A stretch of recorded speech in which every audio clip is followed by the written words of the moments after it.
ka? May mga nasabi ka ba doon? O wala, multo na talaga to forever? Wala kami napag-usapan, okay? Anak ka ng toko naman, tol eh. Ano ba yun? Ano yun, sumunod ka doon para sa wala? Next time.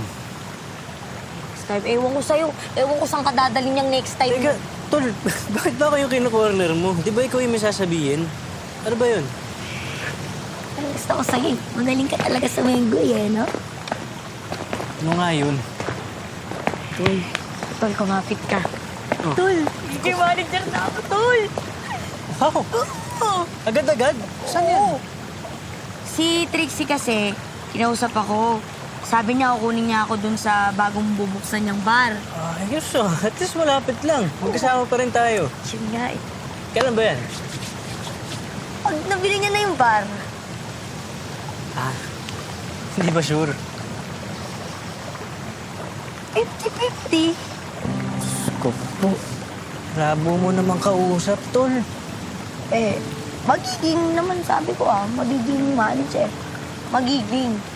Doon ako papunta. Oo. Pero kailan? Pag nabili nga yung bar.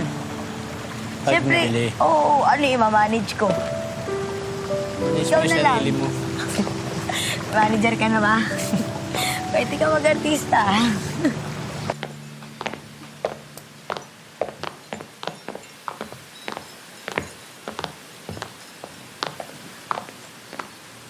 Sorry.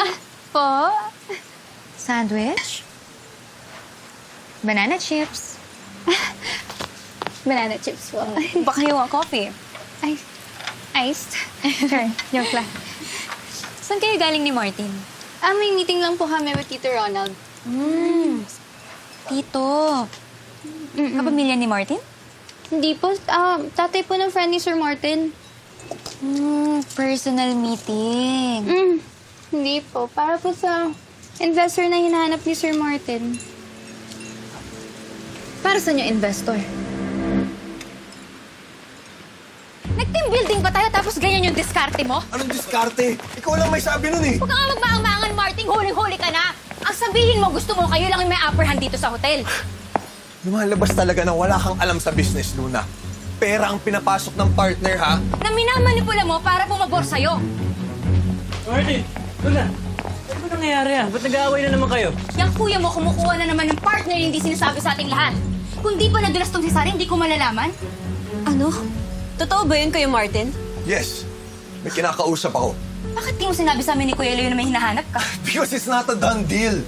Wala pa nga sagot. Tanungin mo si Sari. Kung maniniwala pa ako sa'yo? Wala kang ginawa kundi umatake ng umatake.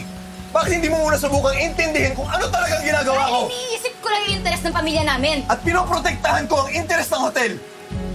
This hotel is my family.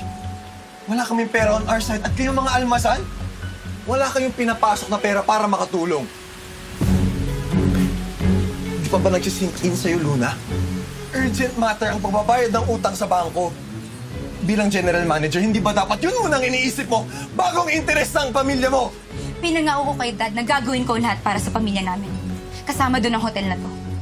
At hindi ako papayag na kayo lang ng pamilya mo ang makikinabang dito.